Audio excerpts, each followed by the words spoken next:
I want to talk a lot about migration because I know that in India this is a huge interest. And I want to talk about the different minorities' role in Saudi Arabia. But I want to conclude first on what we started at the beginning of this conversation on the role of women and how that is changing. And I left you a few moments ago talking about pseudo-secularization. It's not real yet, but pseudo-secularization. Let me tie the two parts together so that it becomes clearer for you. The code that I spoke about earlier has a secular language in it, and the sidelining of the committee that has now become a reality, one might be inclined to assume that was simply a part of the secularization trend that was no different from cases occurring in other modernizing states in the 20th century. However, even though the language of the law was largely secular, the underlying logic of the decency code was based on normative religious beliefs. For instance, wearing men's undergarments, the sirwal and the fanilla, white pants and t-shirt, without the thobe. That is, when a man wears the undergarments without the thobe on top, which is the national dress, mostly white in color, this was prohibited by the committee in 2013. In other words, a man could not just wear his underwear, pants and shirt, and be in public. This was forbidden because it was held that this form of dress was appealing or seductive and could lead to fitna, which is chaos. Fitna, F-I-T-N-A-H. You hear this term all the time, fitna. Everything could be fitna. Everything that is against religion could be fitna. And you want to stay away from chaos. Apparently chaos is not good unless you're in a James Bond movie, then chaos becomes a very important part of your life. Remember that James Bond always had to fight against chaos, that very fantastic organization that ruled the other world, essentially, the other world. Now, of course, this same form of attire is penalized under the new code as well, because it is considered to be uncivilized and aesthetically unappealing and offends public taste. Those three sentences are from the code now. In other words, the clothes that you're wearing now must not be uncivilized, must not be aesthetically unappealing, and must not offend public taste. It was relevant to note that those who wore undergarments or sleepwear in public places were normally members of the lower classes, which suggested that seemingly secular justifications were used to exclude those individuals from society. Similarly, shorts worn, again, by men mostly, are banned in Saudi Arabia, in public places. You can wear a short at home or on the beach, but you cannot walk around with a short in Saudi Arabia. The reasoning behind this stems from the Islamic obligation to cover intimate parts of a man's body, or the aura, which is the part of the body from the navel to below the knees. Remarkably, and while the language of the law was secular, its logic remained religious, which is your question in the back. I am referring to, even though they are using secular language, they're still applying religious principles and they're not deviating from it.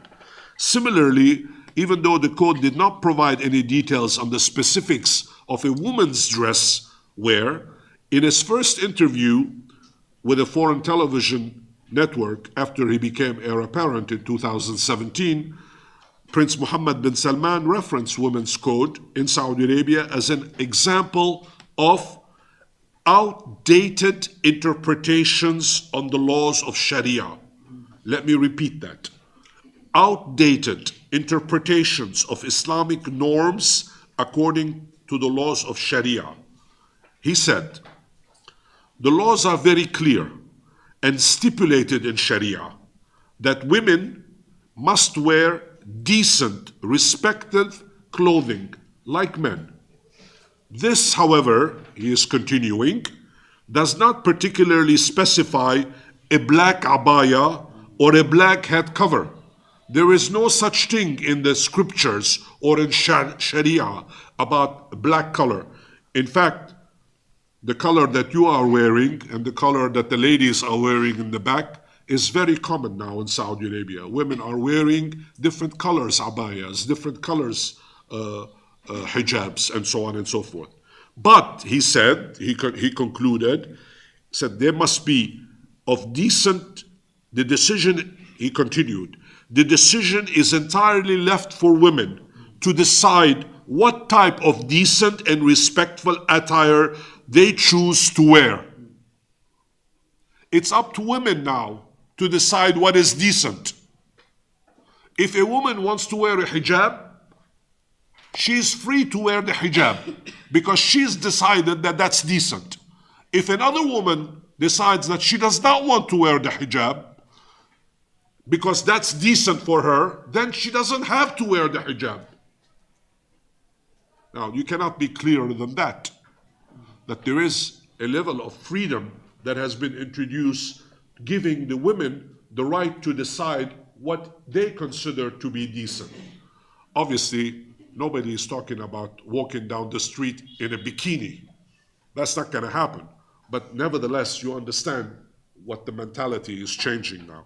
And women's roles in Saudi Arabia have totally changed now. Is the code then a return to religious policing by other means? That's a fair question to ask. And is the state using women? That's a very important question to ask. Is the state now using women? Sometimes you take 2 steps forward and take 1 step backwards. That doesn't mean that you are changing social norms.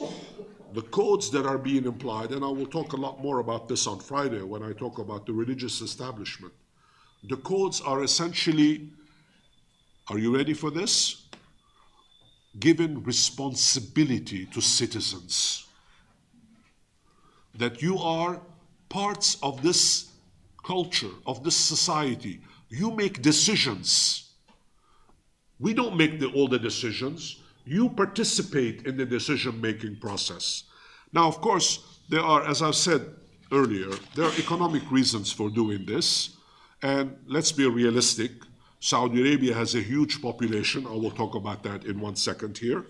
And the demographic reality being what it is, you need people to work. In fact, when you go to Saudi Arabia today to do any kind of work, you'll find that half of the individuals with whom you are dealing are women. And they're much more efficient, by the way, than the men. Saudi women are a lot more efficient than Saudi men. I prefer to work with Saudi women than to work with Saudi men. I would not say this at the center, even though this is being videotaped now.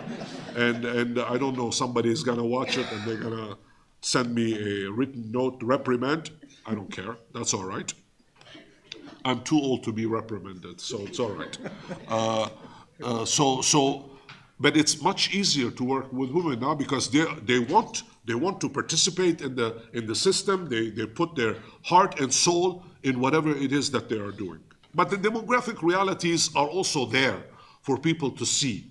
Saudi Arabia, the kingdom itself, has the largest in 2000. The last statistics that are available is for 2022. Unfortunately, 23 and 24 are still not out. But the official statistics say that Saudi Arabia has the 4th largest Arab country. It has 32 million plus people. And 41% of these are migrants. 41% of people who live in Saudi Arabia are migrant workers, which means about 13.5 million out of the 34 are foreign workers, migrant workers. I use the word migrant or expatriate workers or foreign workers. They're all the same. They're not Saudi citizens.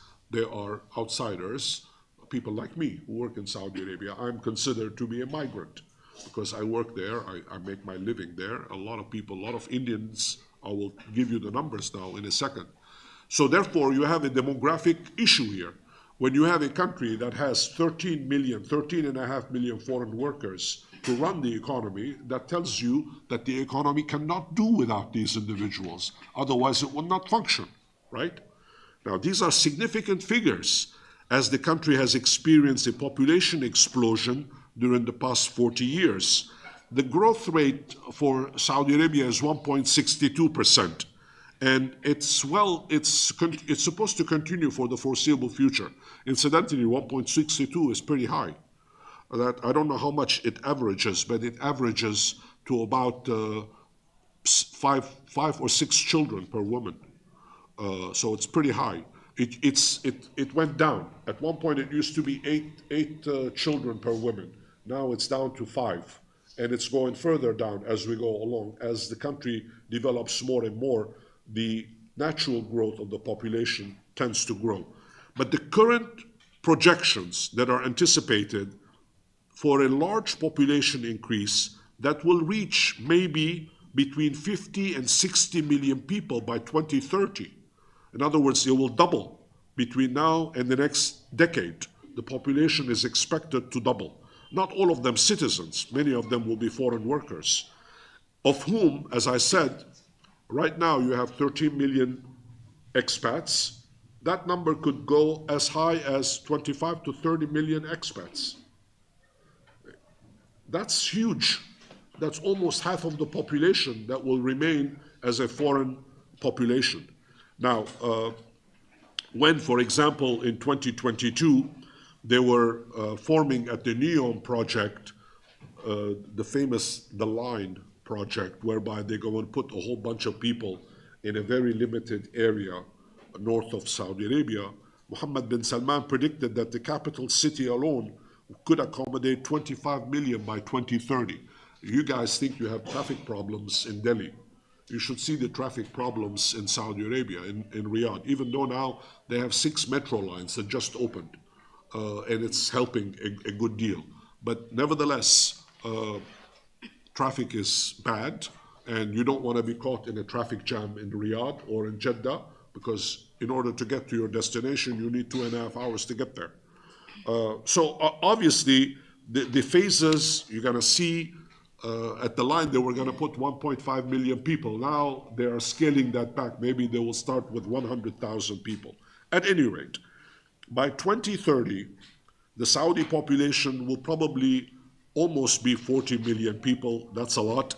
By 2050, the kingdom's crude birth rate per 1,000 persons would be 10.8 natalities per annum. That is, for every 1,000 persons, there will be 10 births every year. That's huge. And this number is going to continue for the foreseeable future. What does this mean? All of these figures confirm that the Saudi population would reach unprecedented levels with 2 significant consequences. 1, there will remain a huge expatriate presence for the foreseeable future well into 2050, perhaps beyond. Second, that these substantial population increases would have direct impacts on the kingdom's urban environments that will in turn necessitate updated infrastructure at every imaginable level: water, garbage, sewer system, roads. You think about all the things that are involved in population growth. Moreover, and given the fact that the majority of residents may well be relatively young, the changing demographic scenes could impede fresh socioeconomic, perhaps even political requirements that will significantly drain available resources. Among these, one can think of basic necessities like food, water, housing, education, transportation. Now, how Riyadh manages these 2 major challenges would largely determine whether Vision 2030, which we will talk about tomorrow with the economic changes, whether or not they will be successfully implemented. I mean, you can have all the projects in the world. Fine. They look perfect on paper. But when it comes to implementing them, human beings are going to implement them. And you're going to have to provide for these human beings. You're going to have to provide not just the infrastructure, you have to provide the opportunities for them to implement all these mega projects. You cannot have an entire city built without roads, without water, without sewer systems. It's very complicated. Those of you who are looking at urban studies realize how impossible it is to actually create brand cities with all the services that are required. How Saudi authorities tackled a far more sophisticated migrant presence in the kingdom compared to past practices, of course, and in the process maintain a demographic balance at home between locals and foreigners. This is called the Saudiization process. That is, there are certain jobs that are forbidden for foreigners to work in. Only local Saudis are allowed to work. For example, taxi drivers in Saudi Arabia, not private, but public taxi drivers must be Saudi. A foreigner cannot be a taxi driver. He can be a taxi driver illegally, but if he is caught, he is deported. For example, women's lingerie shops, you have to be Saudi women working there. No foreigners allowed. There are certain categories of all these different job levels, Saudization. But on the other hand, if you want to boom the economy, you need foreign workers to come, not just to build the infrastructure, but to run the factories that you want, to run the hotels, to run all the facilities. And more important than this, you have to ask yourself, if you're educating the population as much as possible, will the normal Saudi accept to work for the same wages as an expatriate worker who is much more willing to work for smaller salaries? That creates a dilemma as well. Again, the permutations are too many to think about why this balance needs to be found between citizen population and expatriate population. It gets more complicated. Now, to better answer some of these questions, I think it's fair to ask where the implications of these significant demographic transportations on Saudi society and how can the government address them. Ultimately, I think it will be useful to examine the role of recent demographic changes and their impact on the labor markets at two levels. One, to examine the number of Saudis who are entering the labor force every year. And second, to assess the number of non-Saudis whose services may be required, may be essential for the various Vision 2030 objectives. Now, let's look at the demographic realities. In 2000, as I said, the numbers you already know. The population chart is going to increase. The percentage of able-bodied Saudis between the ages of 20 and 60 in 2024 was 41% and 22% for females in the workforce. Only 22% of Saudi women between the ages of 20 and 60 are working outside of the house today. The rest are working at home. 41% of Saudi males between the ages of 20 and 60 are working outside of the home. That means 60% are not working, or they are doing some other things.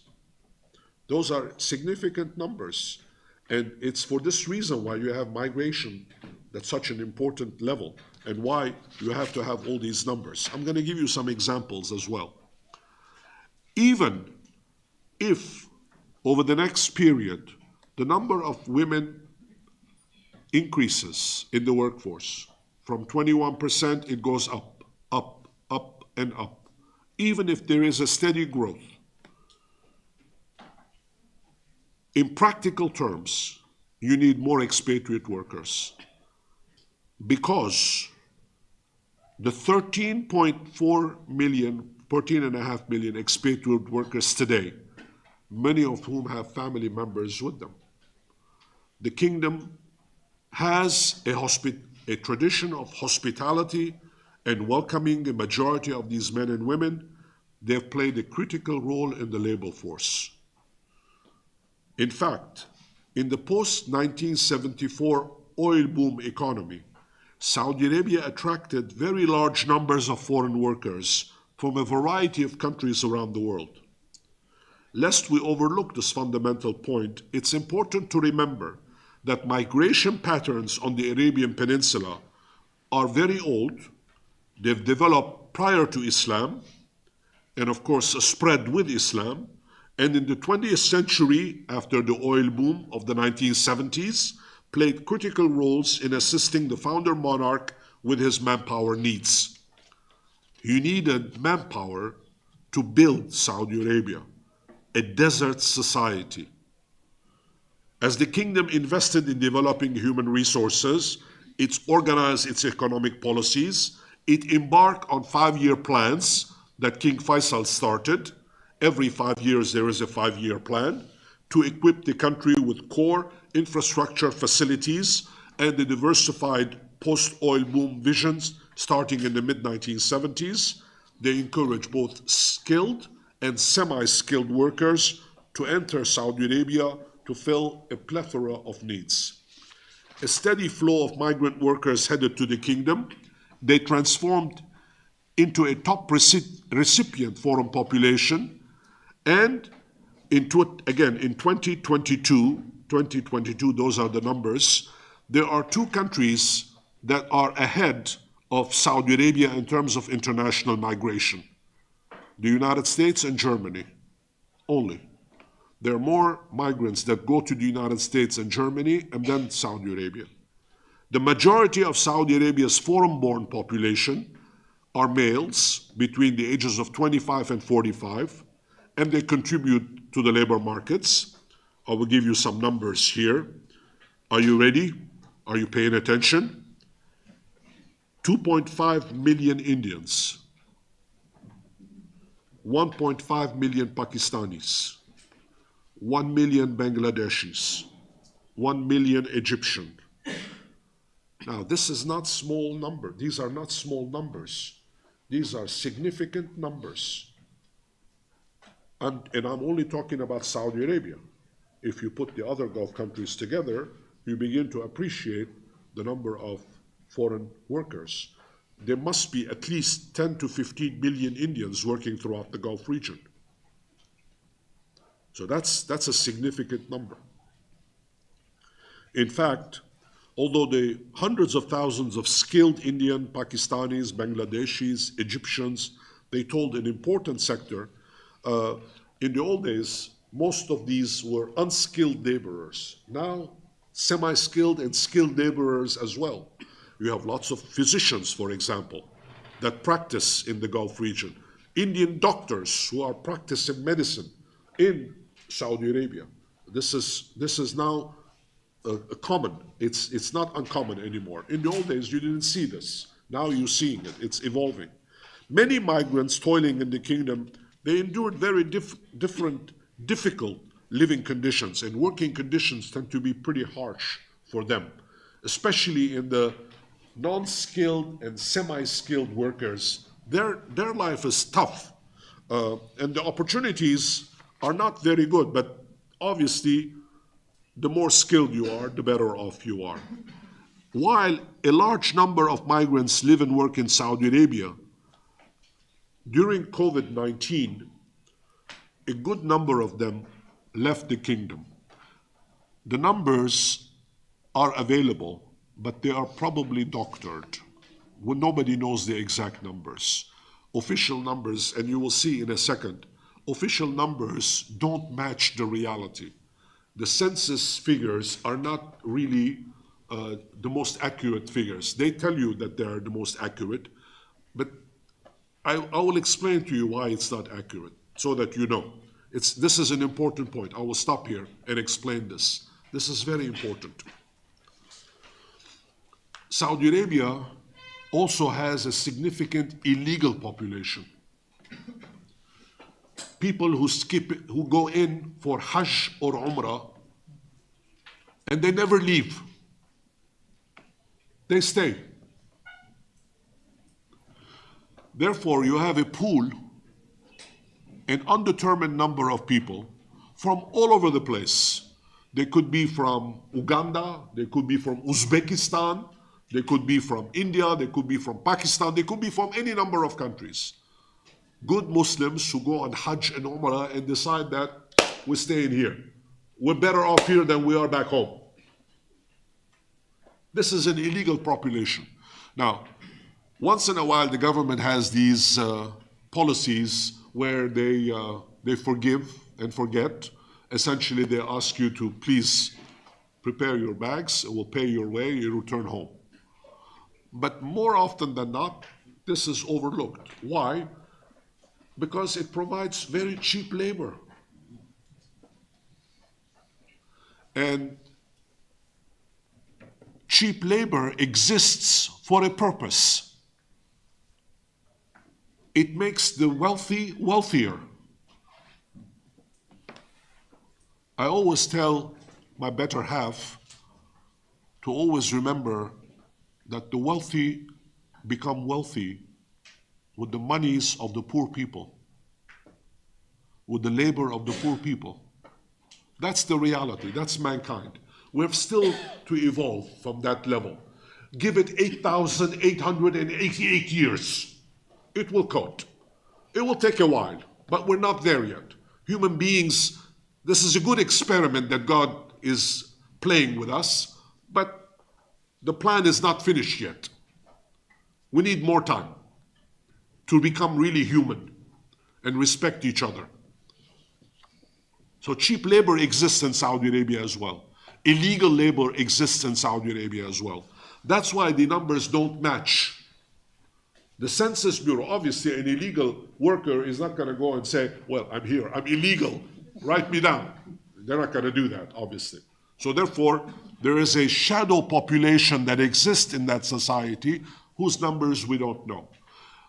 A colleague of mine, Fahad al-Sharif, and I wrote a book 2 years ago, an edited book, the two of us worked together, called Sacred Duty. It's about migration policy in the Gulf. And why migration is such an important issue for Saudi Arabia. If you're interested, you can access it online. You can see it. Maybe the library has a copy of it here. You can read all the details. And we actually use Quranic statements saying how Islam encourages you to be tolerant of migrant workers, of workers in general, respect labor, and so on and so forth. Whether or not this is applied is something totally different, of course, but the rules are there for people to apply them. I close the bracket. Now, as I've said, the census in 2022, I told you there were 2.5 million Indians working in Saudi Arabia. According to the census, that number is only 1.8. That's a significant gap between 2.5 and 1.8. Same for Pakistanis, Yemenis, Egyptians, etc., down the line. I'll give you another example. The census figure says that Indonesia has 175,000 migrants in the country. Whereas the Indonesian General Authority for Statistics database, if you look at the numbers in Indonesia, their figure is 1.5 million. Now, there is a difference between 175,000 migrants and 1.5 million. Now, which one is correct? Which one do you believe? Now, of course, if you look at the census, 2022 census, again, the last data available, for Lebanese expatriates in Saudi Arabia, it stands at 53,000. 53,000 are traveling every day. The actual figure is probably close to 500,000 with their families and so on and so forth. Where did these numbers come from? From business leaders, business community leaders, people who hire Lebanese hoteliers, chefs in restaurants, experts, accountants. Lebanese accountants are big. The most famous Lebanese accountant was Rafiq Hariri, who became prime minister, who went to Saudi Arabia as an accountant years ago. He worked there, he succeeded, he got into business, he got to know the princes, he started building all these palaces and hotels. He became very famous, and he even got the nationality. But he started as an accountant. People forget that. And he became very successful. Good for him. Of course, he was assassinated. Not good for him, but poor guy. He was blown into smithereens. Hezbollah and the Iranians made sure that he was don't get me started. Anyway, so you get the idea of all these things. Now, I'm going to skip over the education system because I don't want to bore you with all these details about education. Then I want to talk about future labor needs because migration is very much tied to future labor needs. Beyond the vocational education, 80% of the Saudi population today lives in urban settings, a figure that's expected to even exceed the staggering figure of 97% by 2030. Only 3% of Saudis by 2030 will be rural population. Everybody will be urbanized. That's a tragedy in its own making, a real tragedy. Future labor requirements, therefore, are entirely different criteria. Acute urbanization means that Saudi society would be far less engaged in agriculture, which would raise its own set of very serious concerns because you become food dependent on imports, manufactured good. All of it will be imported, would require transportation, distribution, labor skills. Will full-time employment be ensured in urban settings? Will Saudis work as transportation lorries, for example? Will they drive trucks to bring the food from the harbor to the different, distribute them? Or will that be occupied by Bangladeshi workers, for example? Those are the kind of things to think about. And if you're not relying on agriculture, we're going to have to import food. In fact, the Saudi Ministry of Agriculture and the other Gulf countries do the same thing, by the way. The Kuwaitis and the Emiratis do the same thing. They buy plots of land in different countries, including in India. They buy plots of land in Sudan, for example. Sudan, in Africa, Sudan is a very interesting case. It is probably the breadbasket of Africa. It has the richest soil in Africa. But it's a country that is mired in civil war. And it's now divided, of course. There are two Sudans now, South Sudan and the Sudan. And there is a civil war going on as well in the Sudan, on top of poverty, on top of labor problems, as if they needed to kill each other more. They're now at each other for very political reasons, nothing else. So therefore, Saudi Arabia, the Minister of Agriculture, they go and buy land, they buy water resources, they buy all these facilities in order to ensure food security in the next few decades that are coming. Because guess what? When you have to import food, you become dependent. And you have to pay the price that is asked. You cannot bargain, you cannot negotiate. If you want to buy Norwegian salmon, incidentally, Saudi Arabia is now producing salmon. But if you want to buy Norwegian salmon, you have to bring it from Norway, and you have to pay what the Norwegian government asks you the price to be. So you cannot bargain on that. You don't want to be dependent on food.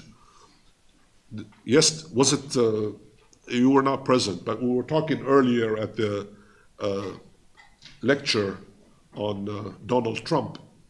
Donald Trump does not like Canadian milk. He does not want to import Canadian milk. He says that American milk is better. Our cows are better than your cows. So therefore, we want our own milk. But this is the same thing when you think about it in a country like Saudi Arabia. You become dependent on foreign food and you cannot pick. If you don't produce your own food, you have to bring it from somebody else because the population needs to eat. And you have to pay the price for that. And the price for that, when oil resources will go down and the subsidies are removed, will be very high. In other words, labor issues are probably some of the most difficult issues that the Saudi government will face in the next generation. They will face very serious challenges. Let me give you some examples as well in terms of labor and unemployment. Now, as I said, it's a question as to whether or not a Saudi will work in the transportation field, whether he will be happy to work as a truck driver. Let's say, I'm using that as a truck driver. Chances are that the Saudi will not be willing to be a truck driver, but he may have no choice but to drive that truck driver. Well, not all the Saudis are working. Unemployment is relatively high in most cities. It ranges between 8 and 23% in some regions. For Saudis, This is another challenge to overcome. In 2020, the last year for which these statistics were available, 7% unemployment stood at 7% in Najran, 7-8% in the Eastern Province, 9.4% in Mecca, 12% in Qasim, 14% in Riyadh, 14% in Hale, 15% in Baha, 15% in Asir, 15% in Tabuk, 18% in Jizan, 20% in Medina, 23% in the northern borders, and 27% in Juf. That's catastrophe. That's catastrophe. You have this such unemployment among, these statistics are for able-bodied men and women between the ages of 20 and 60, always, always. Labor is 20-60, bear that in mind. With such high numbers, compare that, for example, with unemployment in the United States right now, which is less than 4%. In France, it's 8%, if I'm not mistaken. I don't know how it is in India, how much it is here, unemployment, but it's probably not very high. But you can check it on Google, find out what the World Wide Web tells us. Unemployment is a real problem. You have to deal with the fact that you have to have regional employment for all these folks that need to have something to do in their lives.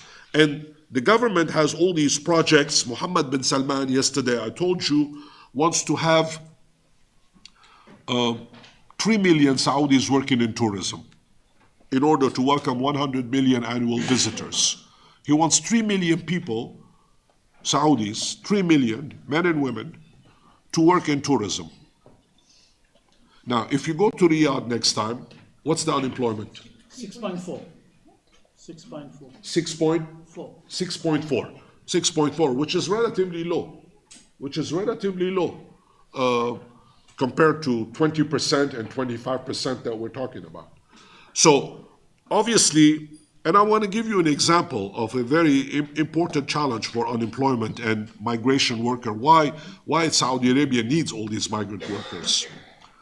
If you want to put 3 million people in working in the tourism section, you got to train them, first of all.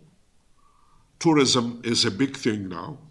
Those of you who have been to Riyadh recently or would like to go to Riyadh, one of the places that you want to visit is the whole Dir'iyah complex, which is a city outside of Riyadh, the original capital of Saudi Arabia, of the Al Saud. Dir'iyah now is an open museum, open air museum. They're restoring all the old palaces, they've built hotels, there is a Formula E circuit around. It's going to be a future tourism attractive place. So they're encouraging a lot of young people. For example, the guides at the Dir'iyah Palace, which is the old palace of the first and second monarchies. So they're restoring those old palaces. You want 3 million people, you need to train them. But is that enough? Is that enough? Is tourism the panacea that everybody is expecting? Or do you need to have factories? You need to have productive systems. You know, unfortunately, when you go outside in Delhi or in any Indian city, you have all these motorcycles. They're dangerous to drive around. I don't know how people drive here with all these motorcyclists around. You don't find that many motorcycles in Saudi Arabia. You don't find many people on bicycles either. But I will give you an insight that will shock you. There is not a single Arab country that produces a single bicycle. Not one. It's all imported. Arabs don't do bicycle. They don't do bicycle. Why can't we produce bicycles? Why do we have to import bicycles from China? Along with everything else. Why? I'm just using that as a silly example, but it awakens you to the kind of problems that one faces.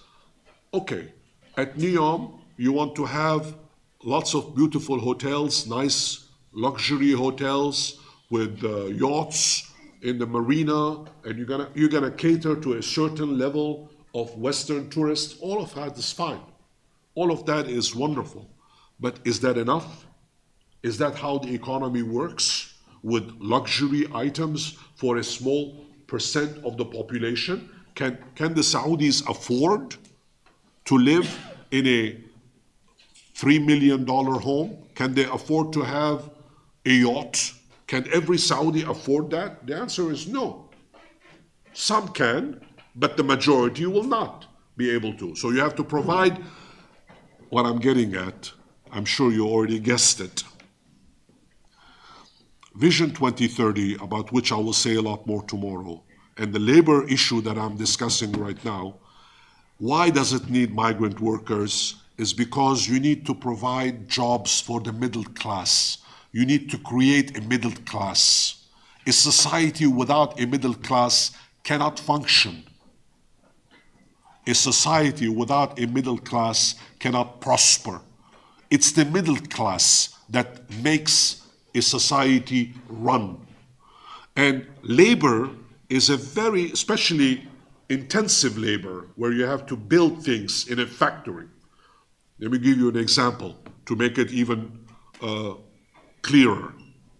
If, for example, you want to trim a tree, okay, there are lots of trees that need to be trimmed. So you need to have an electric saw. You can do with a regular saw, but it's easier to use an electric saw. Well, guess what? The electric saw must be built. It does not come from heaven.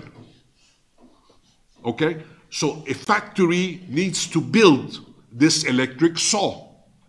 Let's say the example of the German company Stihl, S-T-I-H-L. They are very famous for these kinds of machine tools, right? So the Stihl company builds all these tools. They have factories in China, they have factories in Germany, they have factories in the United States, they're all over the place. Why can't Saudi Arabia build electric saws? What prevents them from doing that? They don't have the skill, they don't have the knowledge? No, they do have the skill, they have the knowledge. They can do the same things as well. You get the idea of the kind of labor challenges ahead. You need to have not just tourism. Tourism is important, it will play an important role, but you need to have a lot more if you want Vision 2030 to be implemented. And Vision 20, again, more about this tomorrow. Now, it's important to keep in mind, I want to talk about one other subject before we stop today. And this will take me a little while because I want to go in some detail. I spoke about labor, but now I'm going to talk about another need of, in addition to labor and food shortages, I want to talk about water. Water conditions in the kingdom, which, as I'm sure you know, experiences very little rainfall. Saudi Arabia does not have any rivers, no rivers whatsoever. And the rain-fed water cycle, there's very little of it, 90 cubic meters per capita per annum, which is nothing. You need a minimum of 90 cubic meters of water per year per person to live. You need 90 cubic meters of water as a minimum for every human being to wash, to clean, for hygiene purposes, for food preparation, you need 90 cubic meters of water per person per year. That's the minimum you need. Every person on this planet needs that. Most people don't get that. Most people don't get 90 cubic meters. Well, now these figures are below global average, and obviously the amounts that could not sustain rivers or lakes, which are needed to fulfill Vision 20's projects. It's important to bear in mind that the considerable proportion of the limited quantities of rain that were lost in flash floods to the sea, precipitation failed to replenish subterranean aquifers, the all-important water-carrying rock formation that fed springs and wells. So therefore, Saudi Arabia has a critical shortfall of water. It has developed, mistakenly, it was a big error, an agriculture sector after the mid-1970s oil boom that, in hindsight, was a double-edged sword. While investments in agriculture provided some food security, that way you didn't have to import them, but the excessive use of water drained the existing aquifers. Logically, these could not be replaced with ease. That created a different kind of insecurity. So you had the food, but now you didn't have any water. In 2015, farming across the kingdom consumed 14 million cubic meters of water, which was more than 3 times the combined amount consumed in the industrial section. Think about that. 14 million cubic meters in farming, 1.2 million cubic meters in the industrial section. Private homes used only 3 million cubic meters of water. Let me repeat these numbers so that you understand what that means. Farming in 2015 used 14 million cubic meters of water. Industrial sector used 1.2 million cubic meters of water. Private homes used 3 million cubic meters of water. The overall demand for water in the kingdom doubled between 1980 and 2010, and it's been growing ever faster ever since. Now, in the past, Riyadh relied on 4 main methods to balance its water deficit, which could stand it in a good stead even in the post-normal climate era. But there is no guarantee, there are no guarantees that these would be sufficient beyond 2030. Successive governments constructed 200 dams. They constructed 200 dams since the 1980s, which captured flash floods in reservoirs, feeding a network of irrigation conduits.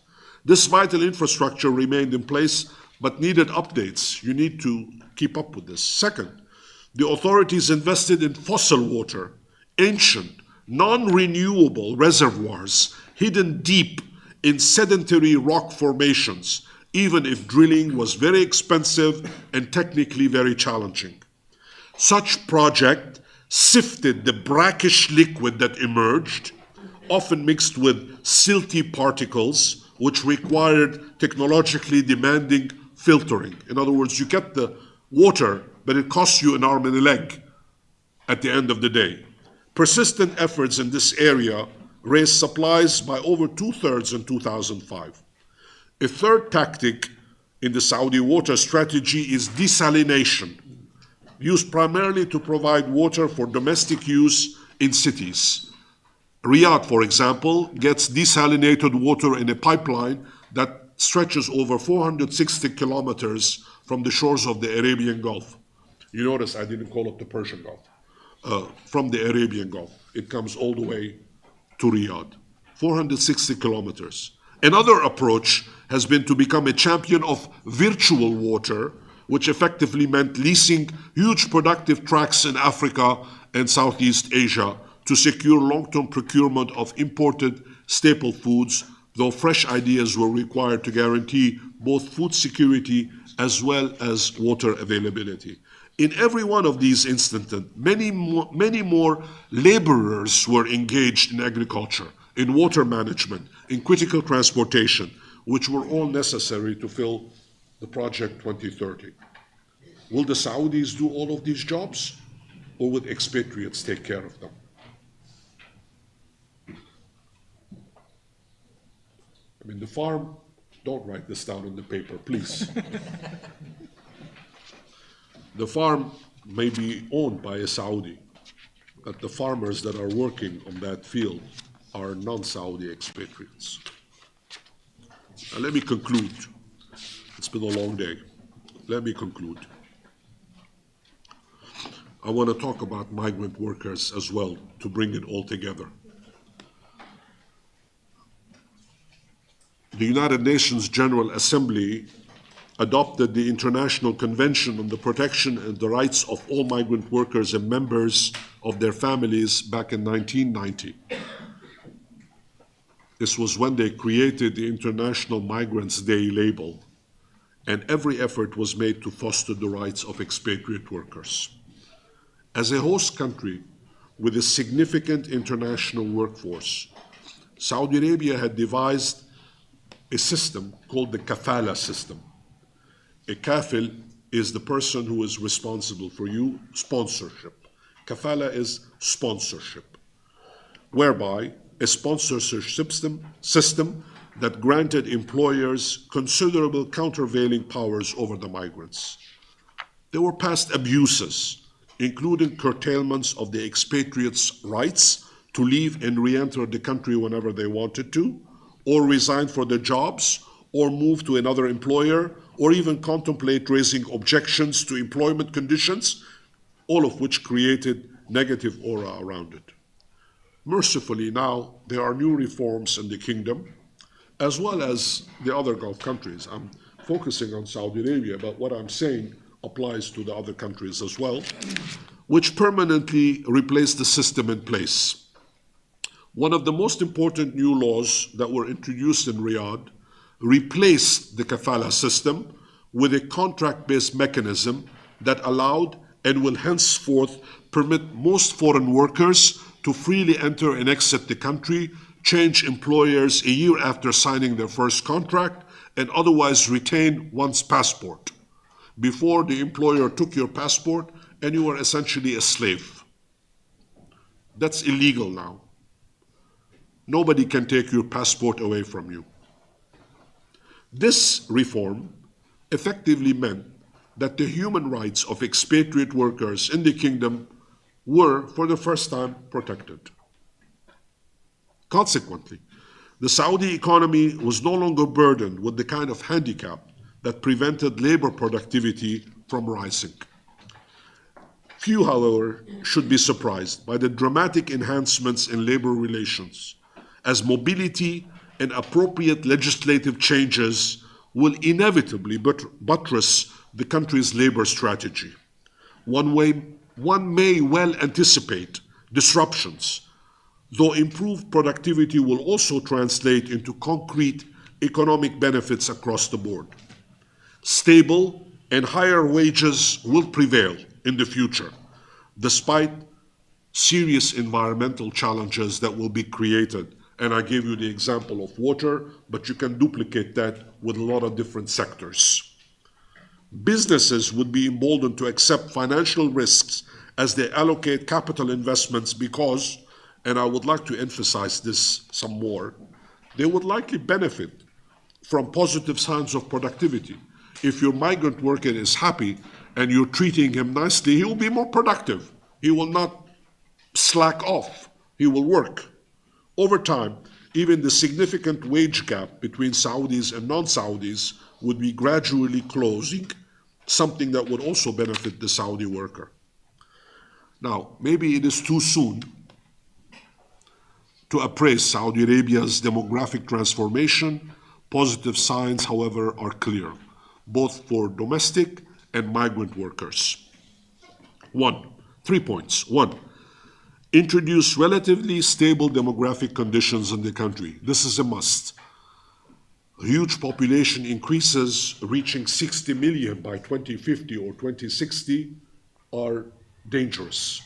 Population growth is not something that people should brag about, because the more people you have, the more you have to take care of them. And you have to create the environment for people to create wealth and become wealthy. It's easier said than done, trust me. Second, ensure balanced labor collaboration between Saudis and expatriate workers. Long are gone the days when expatriate workers can be pushed around. There are people who are still pushed around, no doubt about that. But increasingly, as the professionalism increases, people are becoming a lot more responsive, that you have to treat the worker with the kind of respect that that person deserves. And third and finally, meet most if not all of Vision 2030's objectives. It's just a matter of time before you come to terms with the challenges of demographics, with the challenges of migration workers. There is no escaping the fact that minorities will be there, population changes will be there. For the foreseeable future, Saudi Arabia will have to live with the fact that almost half of its population will be non-Saudi. I'll stop.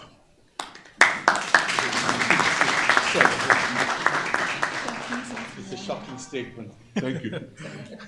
Thank you, He's Sir taking Kishishian. these notes, but Again, you're not gonna write you have all of this raised- down in Arab News, are you?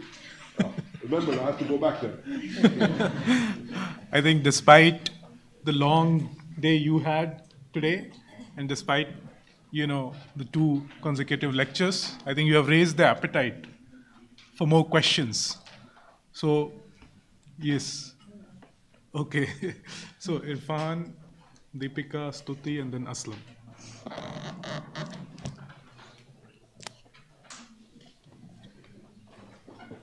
Speak close to the mic. Yeah, thank you, Professor. I have 2 questions. First is on where does the foreign workers figure in the Mohammed bin Salman's national identity projects? Because when I look at the neighboring UAE or Qatar for an extent, there are conscious efforts by these states to include the expatriate population into the national identity projects. For example, national day celebrations or cultural events, or even teaching expatriate children about their national identity. So is there something similar in Saudi Arabia? That is my first question. Second is, how does the expatriate population, particularly the Muslim expatriate population, see the religious reforms in Saudi Arabia, given the transnational implications of these reforms? Because, for example, an Indian Muslim working in Saudi Arabia can carry the Wahhabi ideas back to his home and propagate that. So how does Mohammed bin Salman's reforms, religious reforms, is being seen by the expatriate population? Thank you. Thank you, Professor. Yes, I can see you. Yeah. Yes, I'm writing notes. Go ahead. Whenever I read about rentier economies, what really perplexes me is that why they could not utilize or leverage their wealth into creating a manufacturing base or a productive base. And you talked about the water problem. So there was a time when Saudi Arabia became a net exporter of wheat. And so, why did the country decide to put their resources in building an agricultural sector in such a terrain and not utilize it to build a manufacturing sector instead?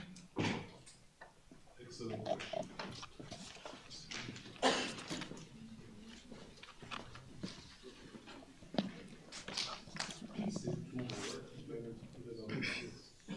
Otherwise, I get too confused. So thank you, sir, for delivering such a nice lecture. So I have 2 questions.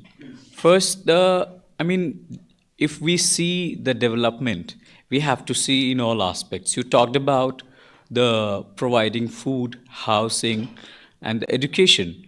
But I am very much curious to know about that what's the approach of Mohammed bin Salman towards the health policy, how he is trying to encourage the youth to go for the medical education and later on come to their own country and contribute.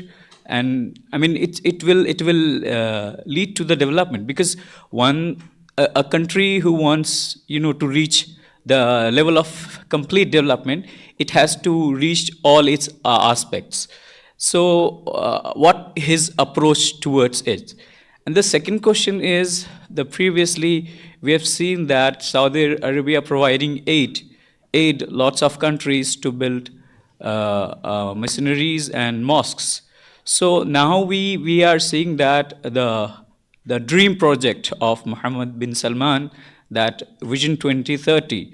So it needs lots of investment. So it will impact the aid the previous Saudi Arabia was providing to other countries. So it will impact to that, or it will remain the same. Thank you.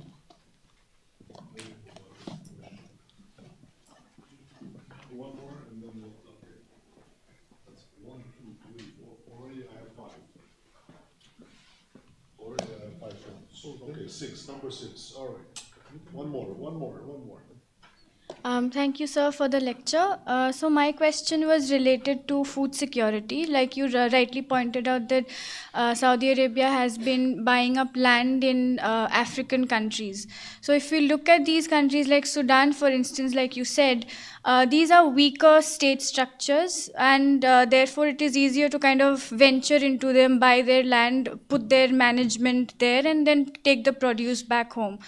But however, in the longer term, these are not sustainable measures of ensuring food security. So, what, in your opinion, should Saudi Arabia do to kind of boost up their agriculture sector, given that it is also located in such a climate where agriculture is not hospitable?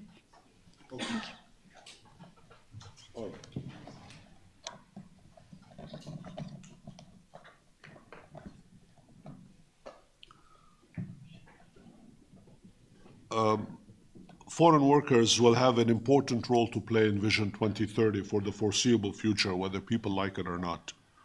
And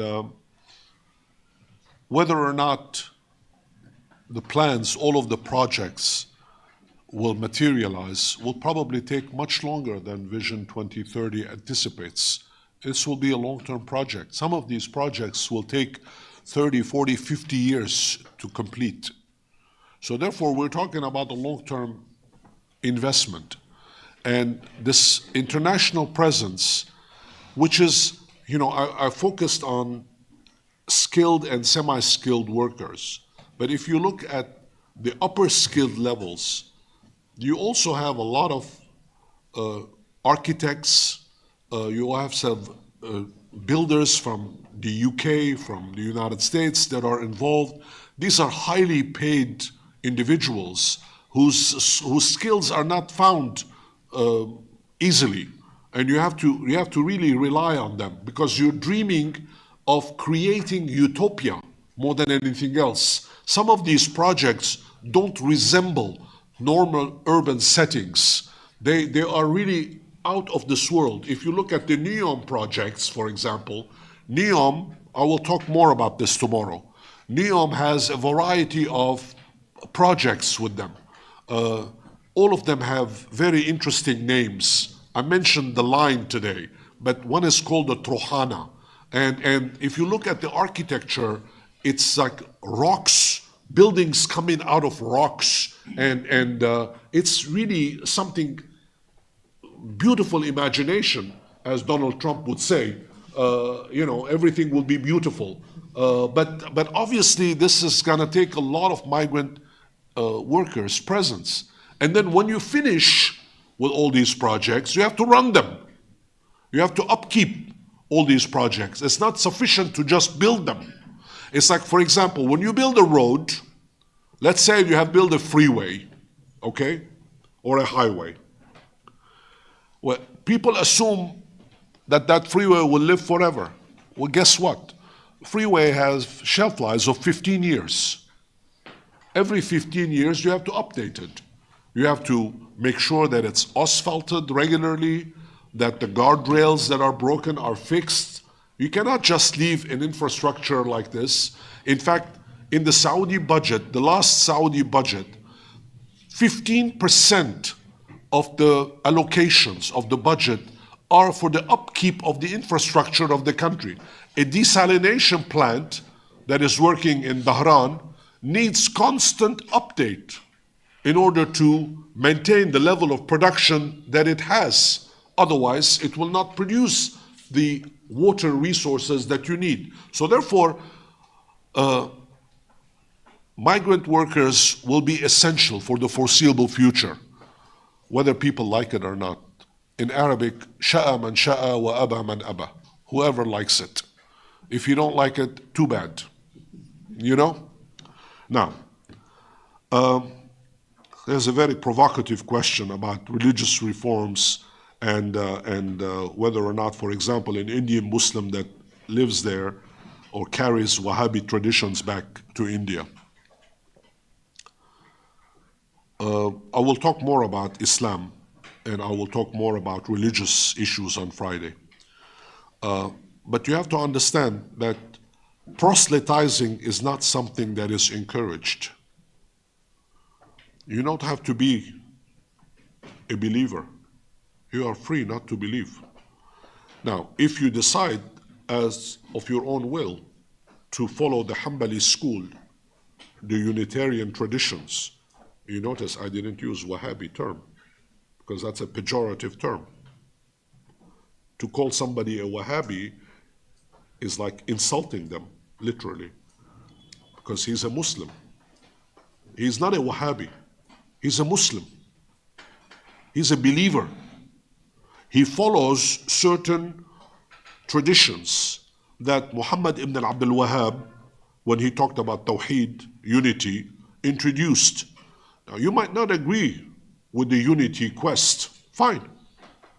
That's what he believes. He doesn't want you to believe that. You're free to believe it or not to believe it. He believes it, which is fine. Now, whether or not an Indian Muslim that goes to Saudi Arabia and is exposed to these kinds of outlooks decides to do that, that's the choice that individual has. Whether or not that's a good thing or a bad thing, I will not pass judgment. I don't happen to be a Muslim, so to me it doesn't really make that much of a difference. What I have learned is to be tolerant and respect all religions. So your question is very provocative. We have to be very sensitive to these issues, and I will say a lot more about this on Friday, I promise you. Why put money in agriculture? Are they stupid? Yes, they were stupid to put money in agriculture. I'm being frank with you and blunt. Well, at the time, however, the logic was different from what it is today. We are now sitting in 2025, passing judgment on decisions that were made in the 1970s about people who did not know any better, who did not foresee the future. And unless you have a crystal ball and you know exactly what's going to happen 25 years from now, you're going to make mistakes. At the time, they thought, well, we don't want to have food insecurity, so we better grow our own tomato, even though each tomato costs $1,000 to produce. I'm using that figure as a figure of speech. It doesn't cost $1,000 to produce a tomato, but it costs a lot of money. But at that time, people thought, well, we need to have food independence, and they thought this was the way to go. But in hindsight, after all these years, it was a huge mistake. It was a huge mistake. And in fact, it was for that reason, excuse me, that they concentrated and went to the Sudan and invested in the Sudan as much as possible. And the question that was asked is very pertinent about food security. Will they continue to have that kind of relationship over the future? The answer is yes, because the Sudanese need to have that land to become productive. They don't have the resources, the financial means. Sudan is a poor country. It has a rich soil, but it does not have the resources. So therefore, the Saudi money comes in, works the land, allows Sudanese farmers to work, produce the food, export the food. It's a win-win situation. This can go on for a while, but eventually, down the line, when there will no longer be any food for human beings to consume, because we will all have tubes from which we will ingest food. How do you think we're going to travel to Mars and Jupiter and Saturn? Are we going to take tomatoes with us? It's going to be difficult. We're going to have to get used when we leave planet Earth and go to the other planets. Then we're going to have to use from tubes. We're going to have to eat paste. We'll make sure that it's tasty. We'll put masala, a little bit of masala on top, and it will be fine. Don't worry about it. But obviously, the long term is a real problem. It's a real problem. Hopefully, human beings will be clever enough to figure out the options down the line. But human beings are an experiment. You have to understand that. We're all experiments. We're all try and error. We're learning from each other. It's a trial and error process. And we have to learn. We have to adapt. Whatever happens, we have to adapt. One final point about the healthcare. That question was very important, whether or not health issues are a priority for Mohammed bin Salman and others. you will be surprised at the level of health care that exists in Saudi Arabia. It's very, very, very advanced. There are lots of Indian physicians that work in Saudi Arabia and the other Gulf countries too. In fact, one of the hospitals that I visited in Riyadh, once in a while I do these crazy things. I go around visiting schools and hospitals and places like that. The King Khalid Eye Hospital outside of Riyadh, where I see you are, you have view problems with eyes. They actually do implants for eyes totally. They take an eye and implant it to the eye of the patient. And it's an amazing hospital. You should look into it. The King Khalid Hospital, Eye Hospital. It's one of the most advanced in the world. There are 2 or 3 like them. There is one in Japan, there is one in Cleveland, Ohio, and there is one in Riyadh, Saudi Arabia. It's very advanced. That doesn't mean that everybody in Saudi Arabia has good care. Obviously, such a hospital costs a lot of money. And if you have the money, you can afford that health care. Is Mohammed bin Salman encouraging young people to go into the medical field? Yes. There are lots of, the taboos about nurses, for example, are being broken. There are lots of Saudi women now who want to have the nursing field as a field for them. The taboos of taking care of patients. And you know, nursing is a very tough business to be in. Very tough. People don't appreciate what nurses do. They do a lot. And, you know, Saudi women, like traditional Muslim women, Arab women, are very conservative. And, you know, with patient relationship, both men and women, you cannot say, oh, I only take care of women patients. It doesn't work that way. You have to take care of both male and female patients. So therefore, the taboos are being broken. But this is going to take time. It's a generational issue. As young men and women learn the process, they become professional. That's what's important. They become professionals. In other words, you're looking at a patient, not at a man or as a woman. They're looking at a patient, taking care of that individual. That will take time. Give it a generation, maybe 2, but it will happen. All right. Thank you. Maybe we can have one more round. Yes.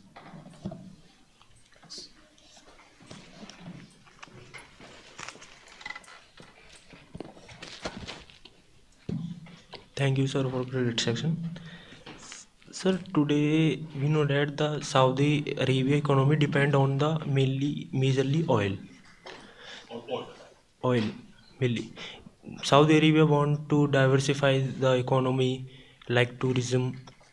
So, from my side, my question is that the Saudi Arabia is simplify the visa policy or free visa because of the Southeast Asian area goes for tourism and for migrants large because India has a large number of population and for tourists like India.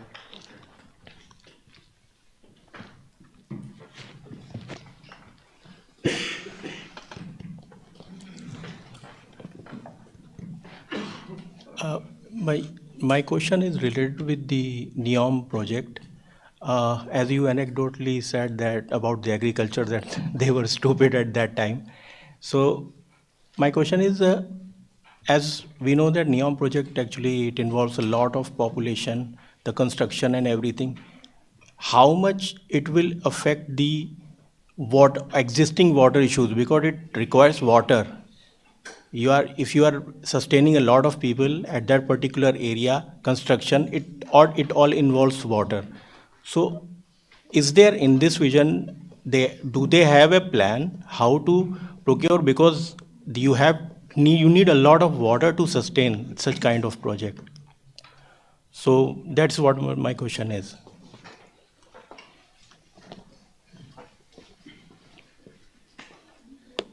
Sir, Sir, I have this question again related to food security, the Sudan thing. So basically, when Saudi is investing in Sudan or all these countries, there are two big risks, even in short term.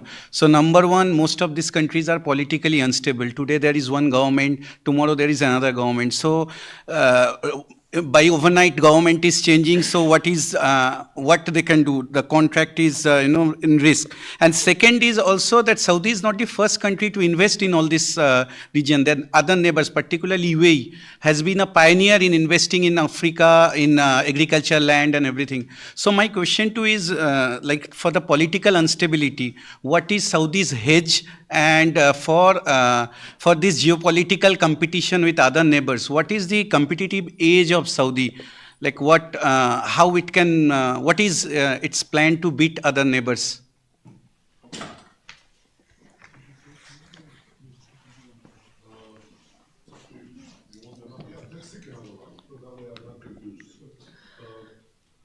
We will do it next time. Hold on.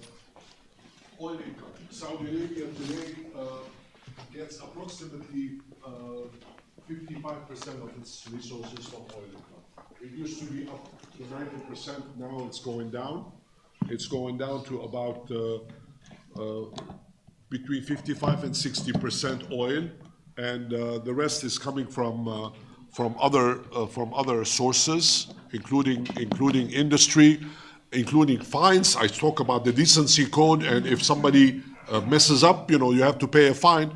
Taxes, subsidies are being removed. You have to pay for your water. You have to pay for the garbage collection. All of these things now, there are lots of fees to pay.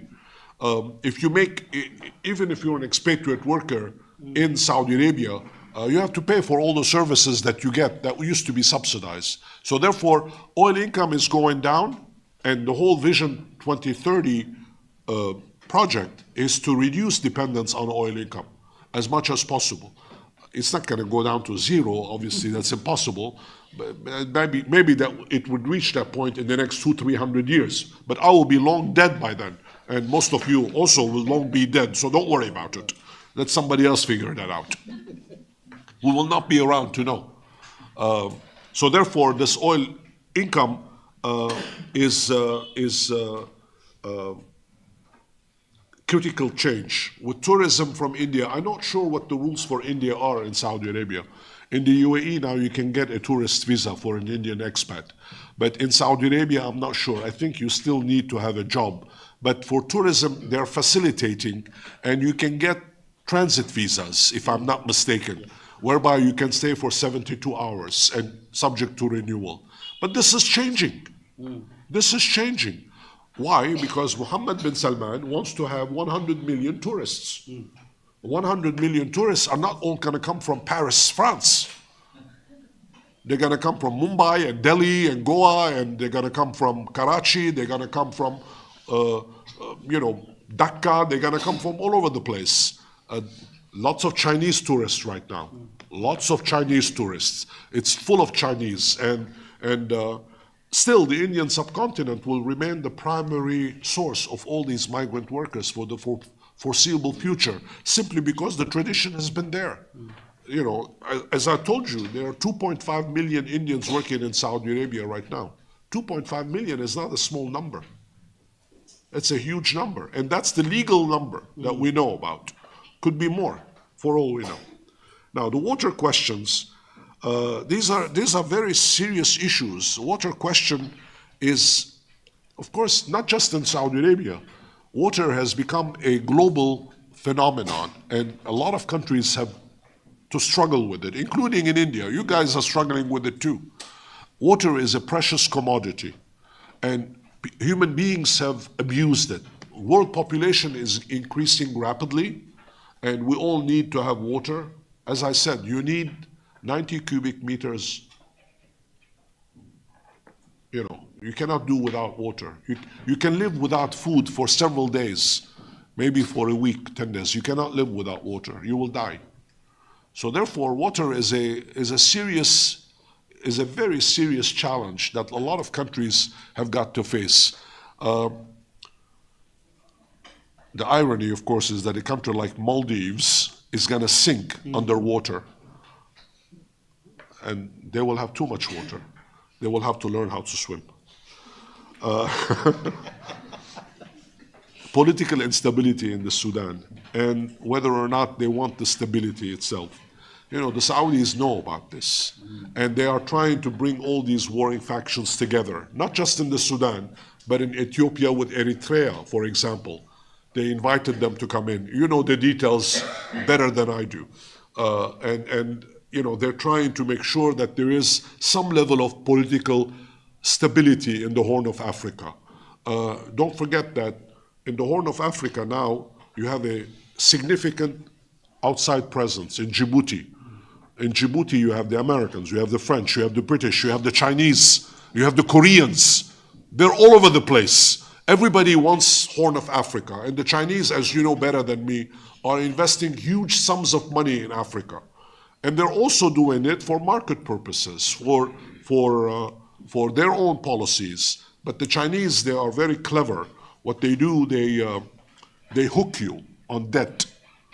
They give you money, but you have to pay a pound of flesh with the money when you return it. That's the Chinese way. They're very clever people. Let's do